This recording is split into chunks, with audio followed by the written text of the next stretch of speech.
தூத்துக்குடியில் துணை முதலமைச்சர் உதயநிதி ஸ்டாலின் பிறந்தநாளை முன்னிட்டு அரசு மருத்துவமனையில் பிறந்த 11 குழந்தைகளுக்கு அமைச்சர் கீதா ஜீவன் தங்க மோதிரம் அணிவித்தார்.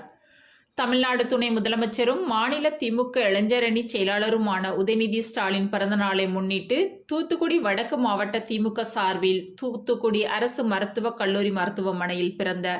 11 குழந்தைகளுக்கு வடக்கு மாவட்ட திமுக செயலாளரும் சமூக நலன் மற்றும் மகளிர் உரிமைத்துறை அமைச்சருமான கீதா ஜீவன் தங்க மோதிரம் அணிவித்து தாய்மார்களுக்கு ஊட்டச்சத்து பெட்டகங்களை வழங்கினார்.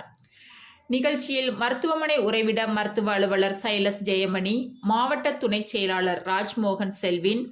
மாநகர திமுக செயலாளர் ஆனந்தசேகரன், அரசு வழக்கறிஞர் ஆனந்த் கப்ரியேல் ராஜ், மாநகராட்சி மண்டல தலைவர் நிர்மல்ராஜ், மாநகர இலக்கிய அணி அமைப்பாளர் ஜீவன் ஜேக்கப், மாநகர துணை செயலாளர் கனகராஜ், பொதுக்குழு உறுப்பினர் கஸ்தூரி தங்கம், மாவட்ட மருத்துவ அணி தலைவர் அருண்குமார்,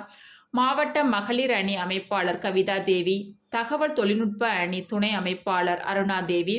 தொழிலாளர் அணி அமைப்பாளர் முருக இசைக்கி, துணைத் தலைவர் செந்தில்குமார், அயலக அணி அமைப்பாளர் கிறிஸ்டோபர் விஜயராஜ், மகளிர் அணி அமைப்பாளர் ஜெயகனி, மாநகர இளைஞர் அணி துணை அமைப்பாளர் ரவி, சுற்றுச்சூழல் அணி தலைவர் வினோத், துணை அமைப்பாளர் மகேஸ்வரன் சிங், வழக்கறிஞர் அணி துணை அமைப்பாளர் ரூபராஜா, மாணவர் அணி துணை அமைப்பாளர் சத்யா, விளையாட்டு மேம்பாட்டு அணி துணை அமைப்பாளர் டினோ, பகுதி செயலாளர்கள் மேகநாதன், ராமகிருஷ்ணன், கவுன்சிலர்கள் விஜயலட்சுமி, சரவணகுமார், கந்தசாமி, ஜெயசீலி, நாகேஸ்வரி, பவானி, இசக்கிராஜா, பட்சிராஜ், பெருமாள் கோவில் முன்னாள் அறங்காவலர் குழு தலைவர் செந்தில்குமார், வட்டச் செயலாளர்கள் கதிரேசன், சிங்கராஜ், சுப்பையா, பாலு என்ற பாலகுருசாமி, செல்வராஜ், செந்தில்குமார், வட்ட பிரதிநிதிகள் பாஸ்கர், துரை மற்றும் மணி, அல்பர்ட் உள்ளிட்ட பலர் கலந்து கொண்டனர்.